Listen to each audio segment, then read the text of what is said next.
আসসালামু আলাইকুম ওয়া রাহমাতুল্লাহি ওয়া বারাকাতুহু। আপনারা সবাই কেমন আছেন? আলহামদুলিল্লাহ। আজকে এই সুন্দর একটা অনুষ্ঠানে আমরা আসতে পেরে নিজেকে অত্যন্ত ধন্যবাদ মনে করি। আজকে জামাত ইসলাম কর্তৃক আয়োজিত আমরা ইউনিয়ন শাখা অফিস উদ্বোধন উপলক্ষে আজকে মঞ্চে উপস্থিত আছেন উপজেলা ব্যক্তিবৃন্দ, আমরা আমাদের সম্মানিত সভাপতি সহ যারা আছেন এবং সামনে আছেন আমরা ইউনিয়নের সর্বস্তরের জনগণ। আসসালামু আলাইকুম ওয়া রাহমাতুল্লাহ। আমাকে বলে 1 মিনিট, আসলে এখানে যারা আছেন এদের যদি শুভেচ্ছা নাই তাকে 5 মিনিট, তা 1 মিনিট আমি আপনার কাছে বিদায় নেব।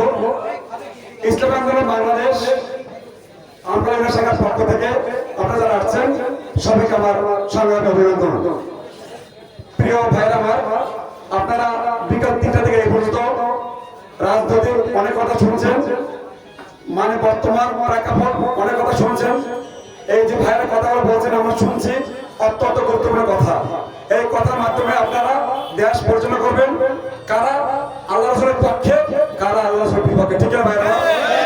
আমরা বাংলাদেশ আজকে 52 বছর স্বাধীনের পরে আল্লাহর পক্ষ থেকে একটা নিয়ামত পাইছি যে ছাত্র আন্দোলনের বিনিময়ে আজকে পুরো বাংলাদেশটা একটা ইসলামের আন্দোলন, যুব আন্দোলন, ছাত্র আন্দোলন, জামাত শিবির, অন্যান্য ওলামায়ে কেরাম যারা আছে পুরো বাংলাদেশ সরকারের নেতৃত্বে একটা ঐক্যবদ্ধ সংগ্রাম করতেছে। ঠিক না ভাইরা?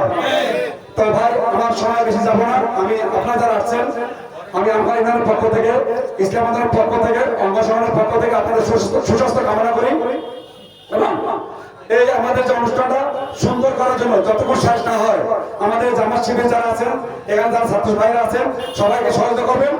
আর বিশেষ করে এখান থেকে যে মেসেজটা পাবেন, সেটা একটাই কথা, এই দুনিয়া কার?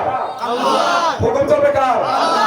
আমরা আল্লাহকে ভয় করি, আল্লাহকে সিজদা করি, হুকুম চলবে আল্লাহ, জমিন আল্লাহ। এই আশা ব্যক্ত করি আমি আমার বক্তব্য রাখলাম। আসসালামু আলাইকুম ওয়া রাহমাতুল্লাহি ওয়া বারাকাতুহু। সম্মানিত উপস্থিতি, সম্মানিত মেহমানকে অসংখ্য ধন্যবাদ। এ পর্যায়ে